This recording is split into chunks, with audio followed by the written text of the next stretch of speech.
যদি আসল হেতু রাইজে স্বীকৃতি দিব আপুনি নিজে যে আসল বুলি কৈছে মানে হেতু সন্দেহ আছে আপোনাক যে মানুহে বিশ্বাস নকৰে আপুনি যে নকল সেই কথাটো আসলতে ৰাইজে গম পাইছে সেই কাৰণে আপুনি আসল অনুৰাগী বুলি নিজে কৈ ফুৰিব লগিয়া হৈছে আৰু আপোনালোকে দেখিছে জুবিনদাৰ মৃত্যুৰ পাছত সমগ্ৰ অসমৰ ৰাইজে একগোট হৈ জুবিনদাৰ ন্যায় বিচাৰিছে আৰু সেই যি ন্যায়ৰ কাৰণে সংগ্ৰাম চলিছে #justice4Jubin Garg সেই শব্দটোতে হিমন্ত বিশ্ব শৰ্মাৰ মাথা গৰম হৈ গৈছে আৰু এতিয়া তেওঁলোকে ৰাজপথলৈ যাব আৰু তেওঁলোকে ৰাজপথলৈ যোৱাৰ আগত যিখন বেনাৰ বনাইছে সেই বেনাৰখনত জুবিনদাৰ আপোনাৰ ফটোখন ছপাবৰ কাৰণে তেওঁলোকৰ বেনাৰ স্থান নাই তাত মোদী আৰু আপোনাৰ জেপি নাড্ডা তাৰ পাছত এটা সাইডত হিমন্ত বিশ্ব শৰ্মা আৰু আপোনাৰ দিলীপ শইকীয়া জুবিনদাৰ ন্যায় বিচাৰিব জুবিনদাৰ ফটোকপি নাই সেই কথাটো কি আসলতে তেওঁলোক যে নকল নিজে নিজে প্ৰমাণ দি দিলে তাৰ পাছত এতিয়া ক'বলৈ আহে আজি এমাহ ধৰি যিসকলে জুবিনদাৰ ন্যায় বিচাৰিছো এই ন্যায় বিচৰা লোকসকল নকল আসল বিলাক বোলে বিজেপি লাজ নালাগে আপোনালোকৰ আসলৰ ৰূপটো ইতিমধ্যে ওলাই গৈছে হিমন্ত বিশ্ব শৰ্মা আপুনি নিজকে যে আসল জুবিন অনুৰাগী বুলি যে কৈছে তেনেহলে কেনেকৈ আপুনি জুবিনদাৰ মৃত্যুৰ পিছদিনাখনৰ পৰা পূজা মণ্ডপত সেলফি উঠিছিলে হাঁহি ধেমালি কৰি আপুনি তাৰ পাছত মিঠাতেল ফ্ৰীকে দিয়া আলু দাইল ফ্ৰীকে দিয়া কথাবিলাক কেলে কৈ আছিলে হিন্দু মুছলমানৰ কথাবিলাক যে আৰম্ভ কৰিছিলে জুবিনদাৰ মৃত্যুৰ এসপ্তাহ নহওঁতে যে মুছলমানৰ জনসংখ্যা বাঢ়িছে আপোনাৰ যেতিয়া অসমীয়া জাতিয়ে জুবিনদাক ন্যায় দিয়ক বুলি কৈছে তেতিয়া হিমন্ত বিশ্ব শৰ্মাই মুছলমানৰ জনসংখ্যা বাঢ়িছে বুলি আপোনাৰ প্ৰচাৰ চলাইছিলে তাৰ পাছত এতিয়া তেওঁ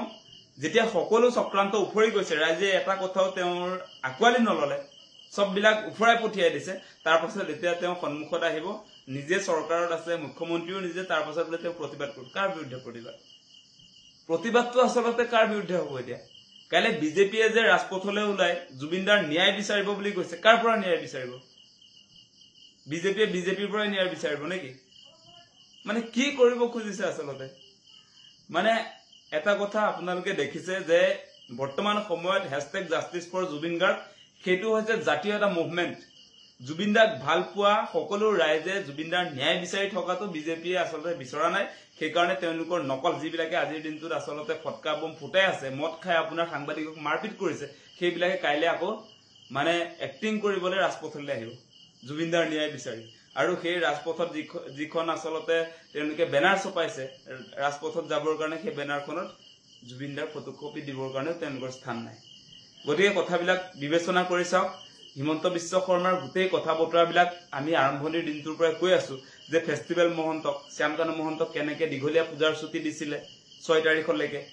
ৰাইজৰ প্ৰেছাৰত 1 তাৰিখৰ ভিতৰত তেওঁক আটক কৰিছিলে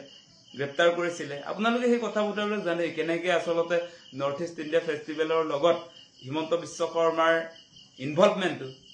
এছআইটিক লগাই কেনেকে নাইকিয়া কৰিলে সেইবিলাকতো দেখিলে জুবিনদাৰ মৃত্যুৰ পাছতো হিমন্ত বিশ্ব শৰ্মাৰ ঘৈণীয়েকৰ ফেশ্বন শ্ব' চলিছিলে সেইবিলাকতো ক্লোজ কৰি দিলে সেই চেপ্টাৰ নুখুলিলে এতিয়া তেওঁ আসল অনুৰাগী দেখুৱাবলৈ আহিছে জুবিনদাৰ মৃত্যুৰ মুখলৈ ঠেলি দিয়াৰ পাছত জুবিনদাক হত্যা কৰাৰ পাছত এতিয়া ৰাজপথলৈ আহিব জুবিনদাক মাৰ্ডাৰ কৰা মানুহবিলাক মাৰ্ডাৰ কৰা বুলি সেই কাৰণেই কৈছো যে অসম চৰকাৰে নৰ্থ ইষ্ট ইণ্ডিয়া ফেষ্টিভেলক আৰম্ভণিৰ পৰাই সহযোগিতা কৰি আহিছিল নৰ্থ ইষ্ট ইণ্ডিয়া ফেষ্টিভেল এই শ্যামকানু মহন্তে অকলে পতা নাছিলে তাত হিমন্ত বিশ্ব শৰ্মা ৰিণিকী ভূঞা শৰ্মা অসম চৰকাৰ ভাৰত চৰকাৰ সকলো আছিলে গতিকে সেইবিলাক আমি আমাৰ সন্মুখত ভিলেন জুবিনদাক হত্যা কৰাৰ ক্ষেত্ৰত এই মানুহবিলাকৰ ইনভলভমেন্ট আছে এই অনুষ্ঠানবিলাকৰ বিজেপি চৰকাৰ হাই কমিশ্যন অফ ইণ্ডিয়া এই ৰিণিকী ভূঞা শৰ্মাৰ গোল্ডেন থ্ৰেডছ এই গোটেইবিলাক জুবিনদাৰ হত্যাকাণ্ডটোৰ লগত জড়িত হৈ আছে আৰু যিবিলাকে এই হত্যাকাণ্ডৰ লগত জড়িত হ'ল সেইবিলাক কাইলৈৰ পৰা ৰাজপথলৈ আহিব আৰু তেওঁলোকে আমাক অসমৰ ৰাইজক নকল বুলি কৈছে আৰু নিজকে আসল বুলি কৈছে তাতকে জমনি কথা কিবা থাকিব পাৰে নেকি আপোনালোকে কওক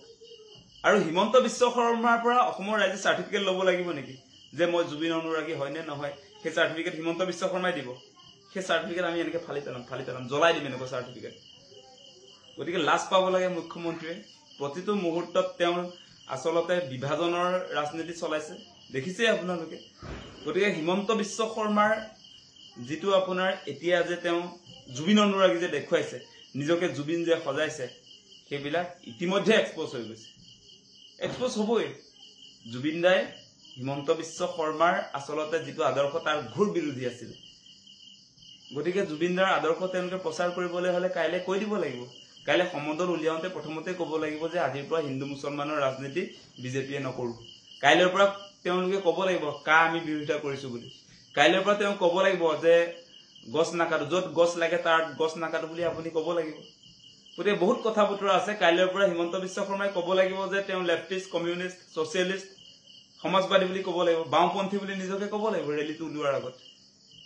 গতিকে সেইবিলাক যদি কৰিব নোৱাৰে সেইবিলাক কথা যদি ৰাইজৰ সন্মুখত ক'ব নোৱাৰে তেতিয়াহ'লে প্ৰমাণ হ'ল যে হিমন্ত বিশ্ব শৰ্মা হৈছে নকল আসল নকল মানে কথাবিলাক ওলাই পৰিছে এতিয়া বিবেচনা কৰক আপোনালোকে ৰাইজে বিবেচনা কৰক জাতীয় সংগ্ৰাম এখনক কেনেকে আচলতে ডাইভাৰ্ট কৰিবৰ কাৰণে জুবিনদাৰ ন্যায় বিচাৰি যি আন্দোলন চলিছে সেই আন্দোলনটোক বিপথে পৰিচালিত কৰিবৰ কাৰণে তেওঁ বোলে কাইলৈ আন্দোলন কৰিব তেওঁ কাৰ বিৰুদ্ধে আন্দোলন কৰিব হিমন্ত বিশ্ব শৰ্মা মুৰ্দাবাদ বুলি চিঞৰিব নাই কাইলৈ নিজে নিজক মুৰ্দাবাদ বুলি চিঞৰিব লাগিব কাৰণ হত্যাকাৰী পক্ষত হিমন্ত বিশ্ব শৰ্মা নিজে আচলতে অৱস্থান কৰিছে শ্যামকানু মহন্তহঁতৰ পক্ষত হিমন্ত বিশ্ব শৰ্মাই অৱস্থান কৰা নাই জানো আৰু এটা কথা আপোনালোকক কৈ দিওঁ যে এইকেইদিন আমি লক্ষ্য কৰি আছো যে জুবিনদাৰ পৰিয়ালৰ লগত এই বিজেপি দলৰ ৰাজ্যিক পৰ্যায়ৰ নেতা কৰ্মী কিছুমানে অনবৰতে লাগি থকা আমি দেখিছো অনবৰতে লাগি আছে যিবিলাকক জুবিনদাই জীৱিত অৱস্থাত খুব বেছি বেয়া পাইছিলে সেই মানুহবিলাকে আগুৰি ধৰিছে জুবিনদাৰ পৰিয়ালক সেই কথাটো আমাৰ নজৰত আহিছে